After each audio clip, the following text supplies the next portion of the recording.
Halo guys, kembali lagi dengan saya Kalimas Anda dari Akademi Kripto. Di video kali ini kita akan membahas titel mengenai market penuh diskon altcoin apa yang harus dibeli. Jadi di video sebelumnya kita telah menjelaskan cara-cara dan juga langkah-langkah apa yang harus teman-teman lakukan ketika market ini merah. Yang jelas teman-teman harus tetap berpikiran dingin ya, tetap tenang, jangan panik dan juga evaluasi apa yang kira-kira teman-teman mau beli. Nah, di video kali ini kita akan membahas secara tuntas ya. Ini market koreksi ya. Katanya ancaman ini bisa jadi peluang. Lalu altcoin apa yang harus saya beli?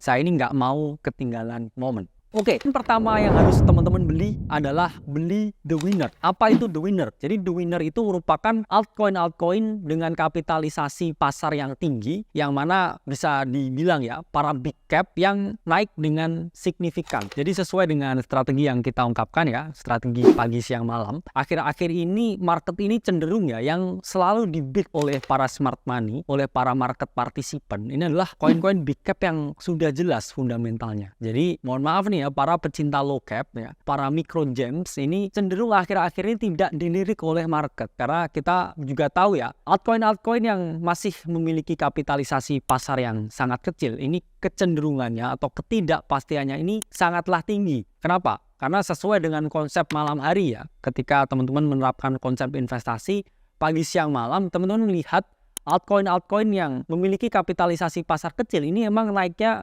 bisa signifikan. Tapi balik lagi nggak ada jaminan mereka bisa naik. Dan ketika sudah malam hari nih ya umpamanya mau berganti pagi, ini biasanya altcoin yang kecil ya, micro low cap gems ini kadang udah habis duluan ya naratifnya ya, sehingga mereka memiliki waktu yang sangat sedikit untuk bisa bersinar. Jadi teman-teman bet on the winners, coba lihat ya 5 besar ya, misalkan saya mau berinvestasi ke sektor AI, saya lihat 5 besar di AI ini ada apa aja. Oke, saya mau berinvestasi di RWA, saya lihat ya 5 besar di RWA ini apa. Misalkan di sini saya mau berinvestasi ya dengan koin-koin DeFi, saya lihat 5 besar DeFi ini apa, dan teman-teman cek coba ya weekly supportnya dan coba teman-teman cek ya di sini kira-kira koin-koin ini sudah mendekati support di weekly chart atau belum, dan teman-teman identifikasi di mana area of value di weekly chartnya. Apakah kira-kira ini menjanjikan setupnya saya untuk buy the dip di sini? Karena biasanya teman-teman ini selalu buy the dip tapi lihat time frame-nya yang kecil. Jadi buy on the winners dan teman-teman lihat time frame yang besar. Mungkin weekly chart, mungkin monthly chart ya, bahkan yang paling ekstrim mungkin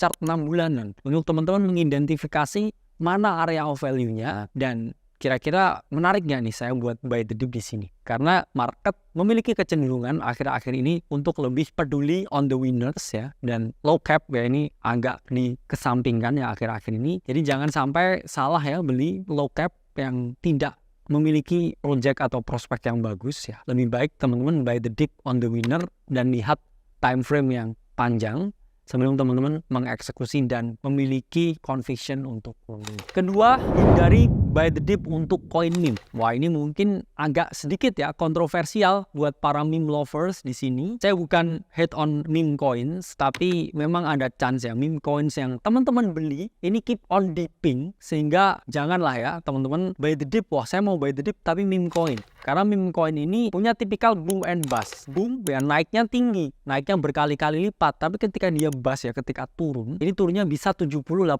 bahkan 90%. Mungkin kamu ngerasa, wah ini udah murah nih koreksi ya, saya beli meme coin A di 40%. Ternyata dia turun lagi, turunnya ke 60%. Terus teman-teman beli lagi, turun lagi besoknya 70%, turun lagi 90%. Lama-lama ini udah di harga sebelum dia pumping. Dan itu sangat sering sekali terjadi karena meme coins itu adalah top signal atau tanda-tanda kalau market akan koreksi sementara ya. Dan di sini teman-teman harus hindari ya koin-koin yang tidak memiliki fundamental yang jelas. Karena koin-koin meme ini ya, mohon maaf, ini tidak memiliki real life use case atau tidak memiliki sesuatu yang mereka solve. Jadi mereka ini bisa naik karena ada pembeli baru ya, karena ada investor baru, karena ada orang baru yang pencet tombol buy, dan seperti itu seterusnya. Sehingga sangat berbahaya ya ketika teman-teman ini beli meme coin ya, apalagi beli on the dip, it will keep on dipping ya. Jadi selalu utamakan blue chip coin ya, altcoin yang memiliki fundamental yang sangat jelas. Tapi kalau teman-teman ya masih bingung ya, mungkin ya balik lagi ya, bukan saran keuangan, Ethereum ya misalkan, itu adalah hal yang jauh lebih bijak ya dibeli karena Ethereum baru aja dan kena update, dan ada kemungkinan besar untuk ETF approval untuk ETH ya atau Ethereum. Jadi teman-teman lihat koinnya ini solving apa ya, jangan sampai teman-teman greedy yang ngerasa wah ini ditarik garis ya dari saya beli titik dip ini ke all time high-nya ini bisa naik 400% ya. Tapi jangan salah ya, meme coin juga masih bisa turun 40% lagi besoknya. Jadi selalu utamakan project yang fundamentally wise daripada hanya project yang naik karena hype. Ketiga, cari altcoins dengan volume tertinggi. Jadi teman-teman kalau misalkan lihat di centralized exchange apapun, itu selalu ditunjukkan ya koin dengan volume perdagangan tertinggi. Nah, di situ teman-teman screening semua mana koin yang memiliki volume perdagangan tertinggi, dan teman-teman harus memilih koin yang memiliki volume perdagangan tertinggi untuk buy the dip. Kenapa? Karena koin yang memiliki volume yang tinggi itu menunjukkan kalau real interest market itu ada di situ. Orang-orang ini lagi berbondong-bondong memperjualbelikan koin tersebut. Jadi teman-teman harus follow the crowd ya.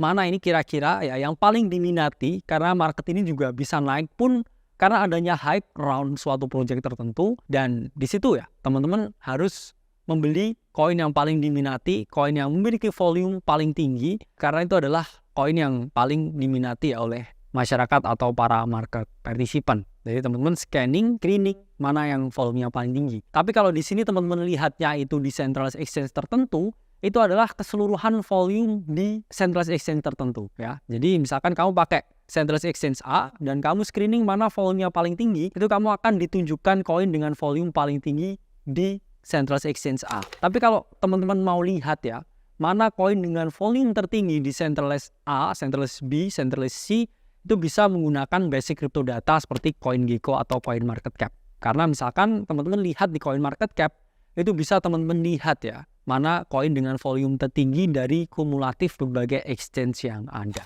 Jadi selalu lihat the bigger picture-nya ya, mana yang diminati dari kumulatif semua exchange, jangan hanya yang diminati di satu exchange tertentu saja.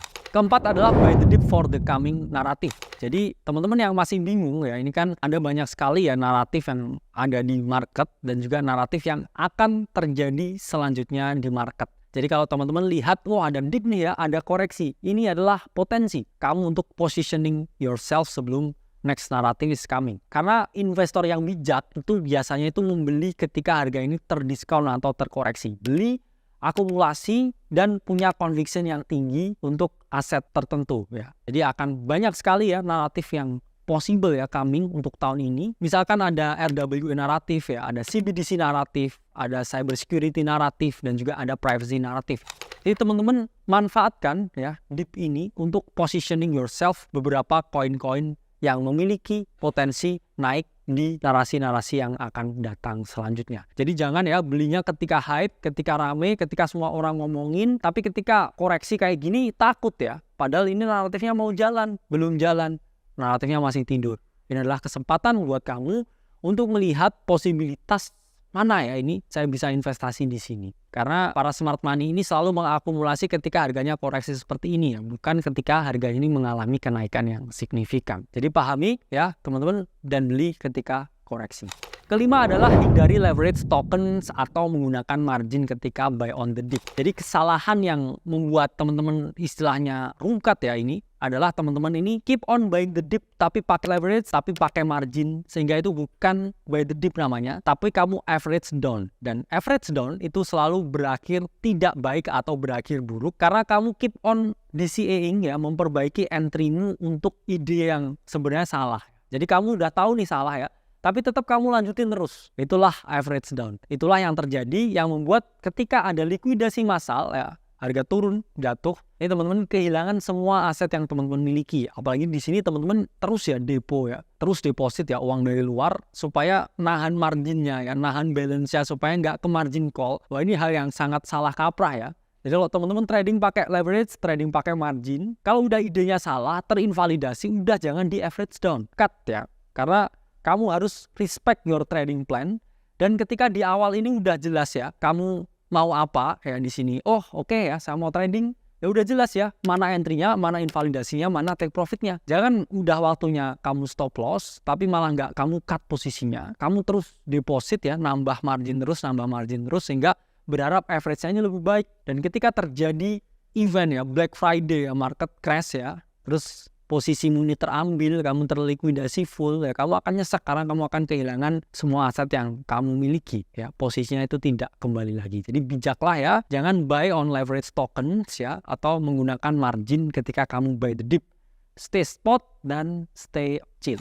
Dan yang keenam adalah if you're in doubt, stay on the sideline. Kenapa? Karena tidak ada yang memaksa kamu ya, tidak ada yang ngacungin pistol ya atau ngacungin bawa senjata tajam ya, kamu harus beli the dip ya. Ini waktunya koreksi, waktunya beli. Nggak ada. Kamu harus menunggu kapan waktu yang ideal, kapan waktu yang terbaik untuk masuk ya, sebelum kamu melakukan pembelian. Sebelum pencet tombolnya, kamu lihat dulu ya, apakah ini langkah yang bijak ya, apakah ini momen yang tepat, apakah harganya ini udah cukup ya melakukan sideways sebelum saya memutuskan ini kiranya akan naik. Karena kalau teman-teman masih ragu ya, nggak tahu juga apa yang dibeli, ya jangan beli. Karena itu akan terus ya menjebak kita ke dalam hal yang salah. Jadi harus conviction yang jelas, riset dulu, dan ketika teman-teman memutuskan beli itu sudah siap dengan skenario terburuk. Dan ketika tidak siap dengan skenario terburuk ya teman-teman jangan buy the dip. Stay on the sideline dan hargai cash, hargai capital berharga yang kamu miliki. Oke guys, itu adalah altcoin apa yang harus teman-teman beli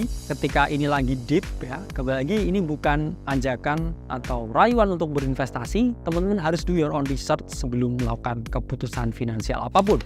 Saya Khalid Masada dari Akademi Kripto. Sampai berjumpa di video selanjutnya.